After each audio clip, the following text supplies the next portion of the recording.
అల్లుడు వచ్చేస్తున్నాడు. ఇక కూతుర్ని రెడీ చేయాలి. ఏ మాత్రం డౌట్ రాకుండా కలపాలి. అయ్యో దేవుడా! అమ్మ రాజేశ్వరి, రాజేశ్వరి, ఏంటమ్మా? ఈ రోజు నువ్వు గ్రీన్ కలర్ శారీ కట్టుకోవాలమ్మా. ఎందుకు? అల్లుడు గారికి అలానే చెప్పాను. ఏంటి?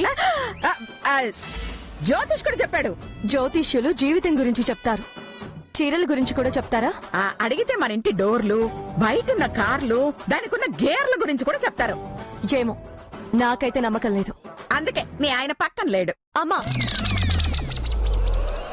ఆయన గురించి నా ముందు మాట్లాడొద్దన్నానా? అందుకేగా నీ వెనక నిలబడి మాట్లాడుతున్నాను. ఏంటమ్మా నువ్వు? చూడమ్మా, నీ జాతక దోషం వల్ల మీ భార్యాభర్తలు విడిపోయారు. పర్వాలేదు. జాతక దోషం వల్లే మంగళ గూడెం దాని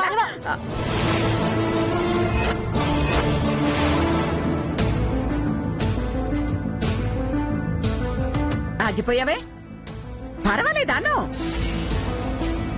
అనలేవో, ఎందుకంటే అది నీ కూతురు. దాని గురించి నువ్వెంత బాధపడుతున్నావో నా కూతురు గురించి కూడా నేను అంతగానే బాధపడుతున్నాను.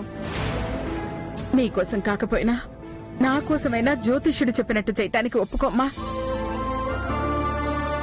ప్లీజ్ అమ్మా.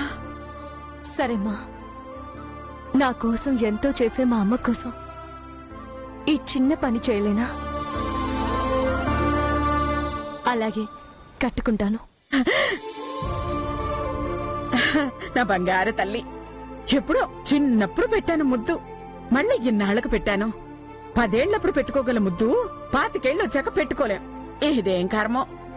25 కాదు, 100 వచ్చినా నువ్వు నా అమ్మవే, నేను నీ కూతుర్నే.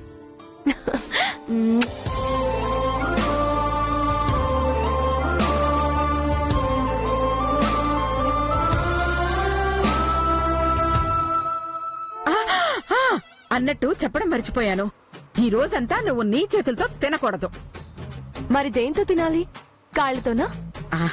అదే వద్దు. జాతకం ప్రకారం నీ చేతులతో తింటే అనర్థమంట. అందుకని వేరే వాళ్ళు పెడితేనే తినాలి.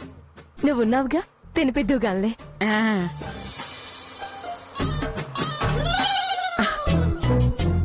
అమ్మయ్యా, చీర కట్టుకోవడానికి వెళుతోంది. అల్లుడుగా రావటమే లేటు. అయ్యో దేవుడా!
మేడం గారేంటి చాలా హుషారుగా ఉన్నారు?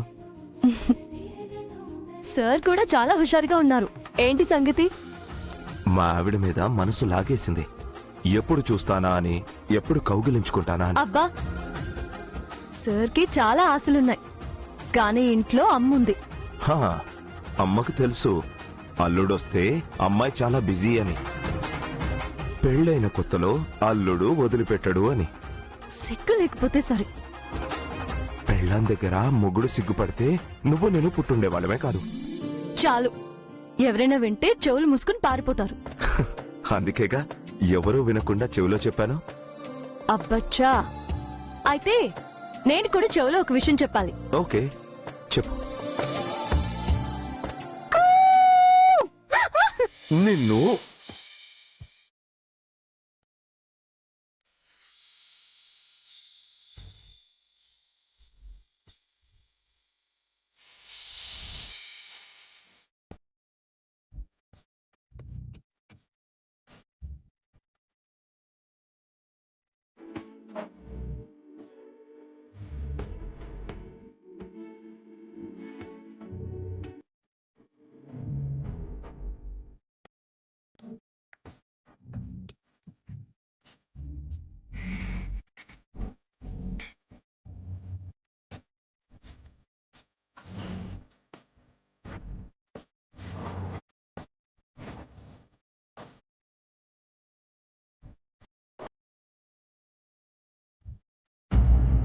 నీకెప్పుడో చెప్పాను, నా నుంచి దూరం వెళ్ళడం నీ వల్ల కాదని.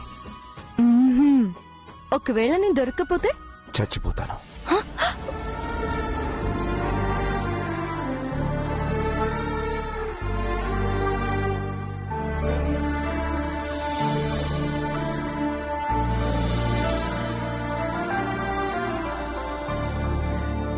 నేను బ్రతికుండగా మీ నుంచి చచ్చిపోతాననే మాట వినకూడదు.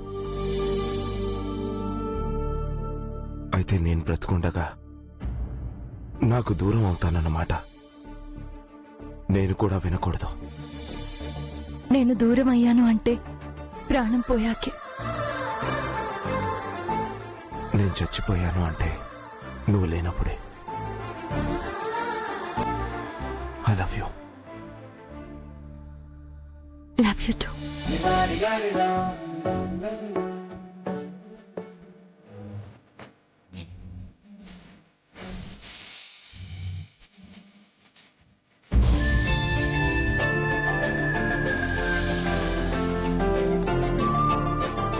వీటికి ఇంకా చాలా టైం ఉంది. వెళ్ళి ఫ్రెష్ అయ్యండి. ఫ్రెష్ అయ్యండి, వెళ్ళండి. దానికన్నా ముందు ఒక్క నిమిషం.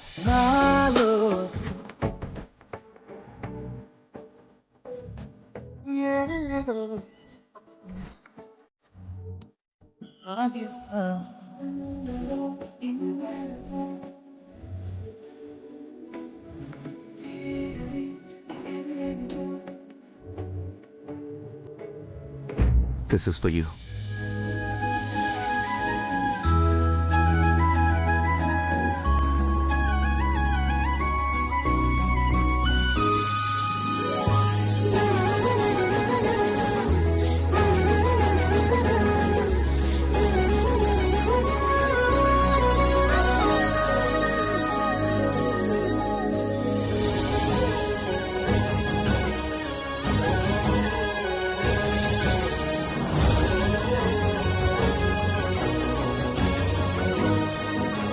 వావ్,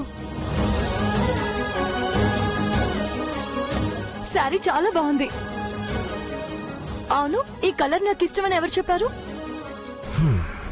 అది నా భార్యకి ఏ కలర్ ఇష్టమో నేను తెలుసుకోలేనా? Love you. Love you too. ఈ చీరను చూసిన ప్రతి క్షణం నేనే గుర్తుకు రావాలి. మర్చిపోతేగా గుర్తుకు రావడానికి.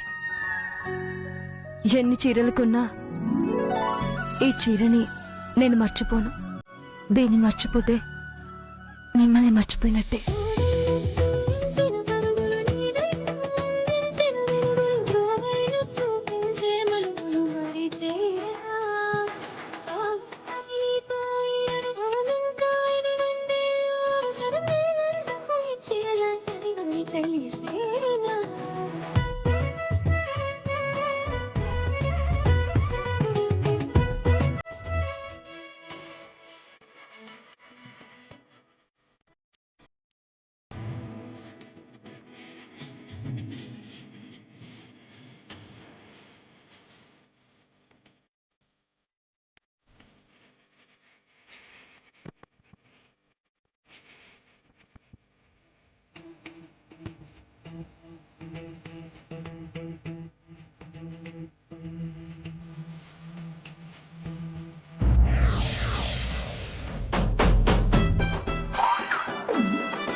సరిగమా పదని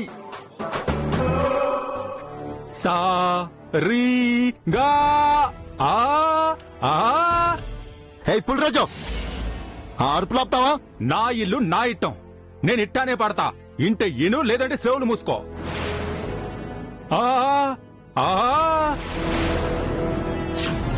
ఆ.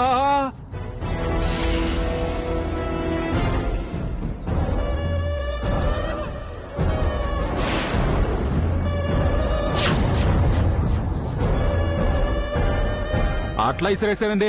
నా పని నా ఇట్టం, నేనిట్టాగే ఎసురుతా.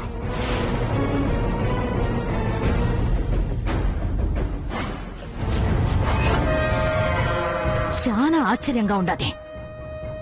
ఆ పసరు పని చేయకపోవటమేంది? అదే నాకు అర్థం కావట్లేదమ్మా. అసలు ఆ పసరు పని చెయ్యలేదా? లేదంటే ఆ గంగ జమీందారు కూతురు కాదా?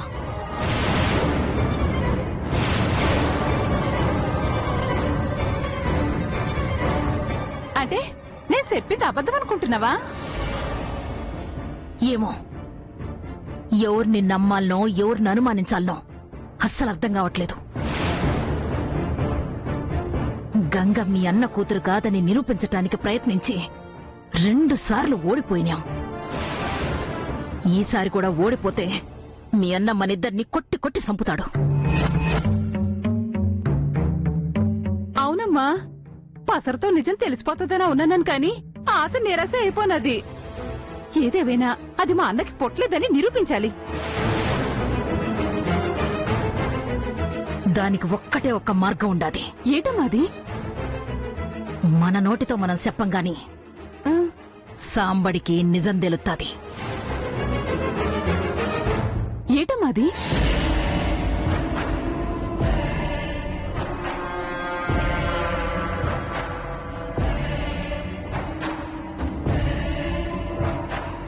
అది మన పథకం.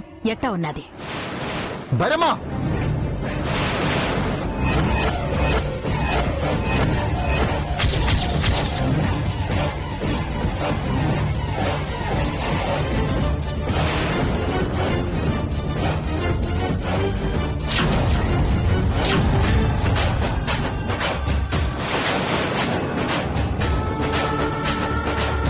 అమ్మా, మన మాటలు వినేసినట్టున్నాడు. నేను పారిపోతున్నా తల్లు. అన్నా, సాంబా, ఆగు సాంబా. మాట్లాడొద్దు భైరమ్మా.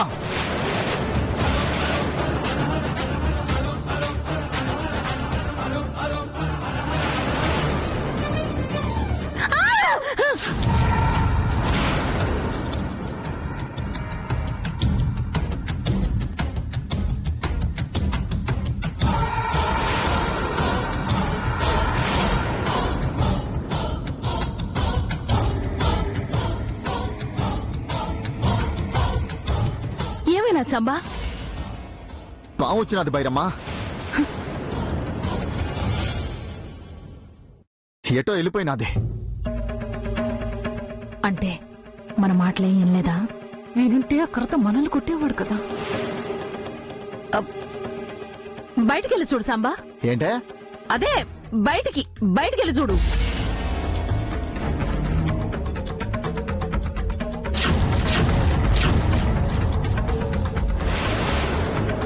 ఇదిగో మీ ఆయన పాటలు వినలేక దూదులు పెట్టుకున్నా, అందుకే వినబల్లా. ఇప్పుడు చెప్పు. ఏం లేదు, వెళ్ళి పని చూసుకో. అటాగే.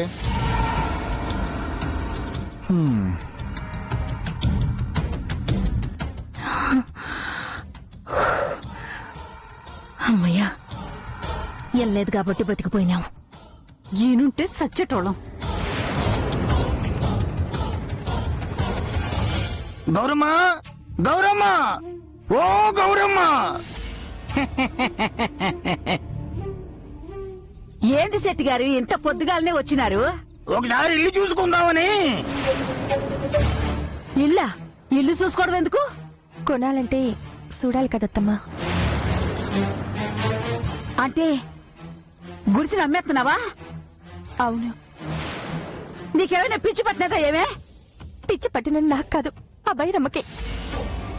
మొన్నటి దాకా నా మొగుడు పిచ్చి పట్టినది, నిన్నటి దాకా నా బిడ్డను చంపాలన్న పిచ్చి పట్టినది, ఇప్పుడు గంగ నా బిడ్డ కాదు అన్న పిచ్చి పట్టినది.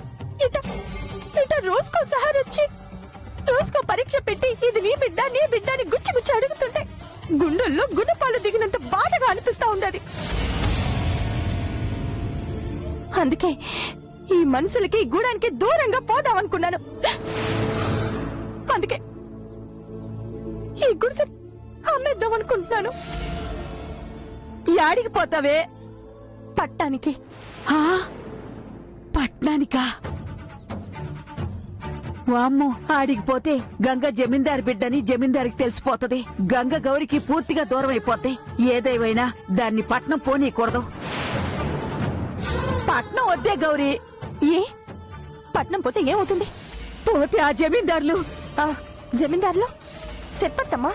ఆ, ఆ, అది ఆ, ఏం లేదు, ఏం లేదు. లేదు, ఏదో ఉన్నది. నోటు దాకా వచ్చిన మాటని నోట్లోనే నొక్కేసుకున్నా.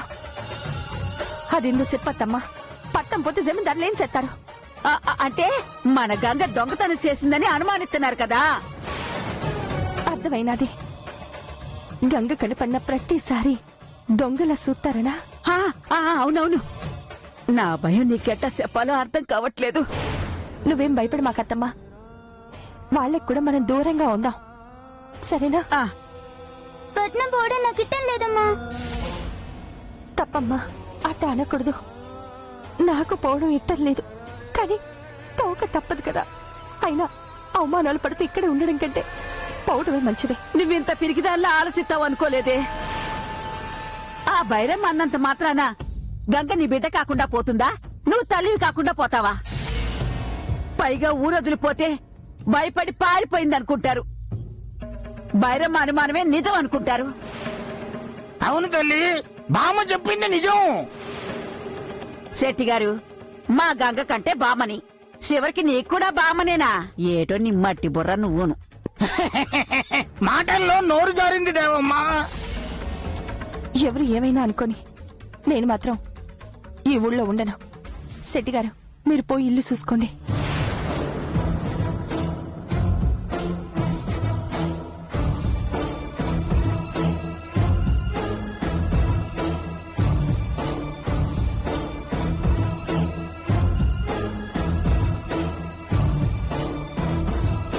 గౌరమ్మ, గౌరమ్మ,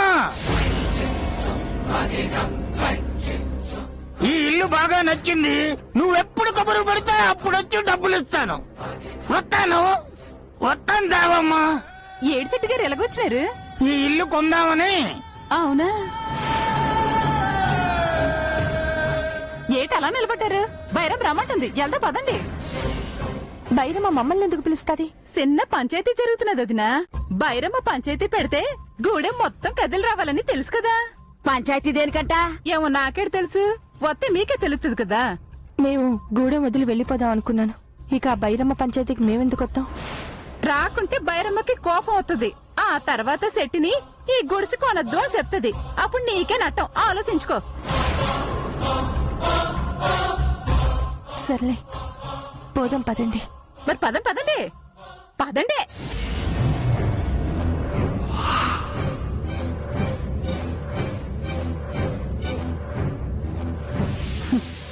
అమ్మయ్యా, మొత్తానికి ఒప్పించేసినాను. ఆడని ఆట కట్టొదినే.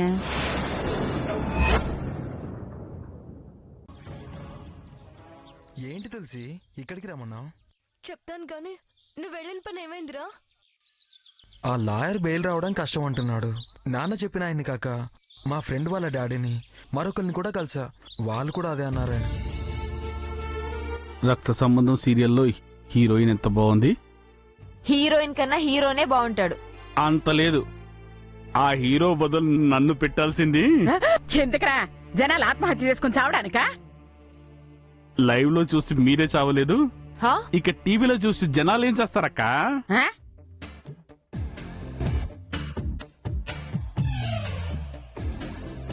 అత్తయ్య, అల్లుడు గారు, రండి రండి. ఇలా ఫోన్ చేయగానే అలా వచ్చేసారు. ఆ? మీరు ఫోన్ చేశారా? చి, చి, చి, చి, చి, చి, చి. నా ఉద్దేశం అమ్మాయి ఫోన్ చేయగానే అలా వచ్చారు అని. అవును, రాజేశ్వరి నిజంగానే ఫోన్ చేసిందా? లేదంటే గొంతు మార్చి నేనే ఫోన్ చేశాను అనుకుంటున్నారా? అక్క, నీ కంగారు చూస్తుంటే నాకేదో డౌట్ వస్తుంది. నర్మయ్! ఇది కంగారు కాదురా, ఆనందం. అల్లుడు గారు అమ్మాయిని వెతుక్కుంటూ రావడం చూస్తుంటే నాకెంత ఉల్లాసంగా ఉందో తెలుసా, ఎంత ఉత్సాహంగా ఉందో తెలుసా. తెలుస్తుంది. ఎలా? అబ్బా, అలా ఒరే సచ్చినోడా, అల్లుడు గారు వచ్చారన్న గౌరవం కూడా లేకుండా అలా దర్జాగా కూర్చున్నావి, సిగ్గు లేదు? దీన్ని కూర్చోవడం మరి పడిపోవడం అంటారు వదినా. ఎవర్రా మిమ్మల్ని కొట్టిన గాడిదా? నువ్వే. నేనా? అవును, మీరే కొట్టారు అత్తయ్య గారు. తమ్ముడు సారీరా. సర్లే. నిలబడ్డారేంటి అల్లుడు గారు? కూర్చోండి. పెద్దవాళ్ళు ముందు మీరు కూర్చోండి అత్తయ్య. కూర్చుంటాను కూర్చోండి.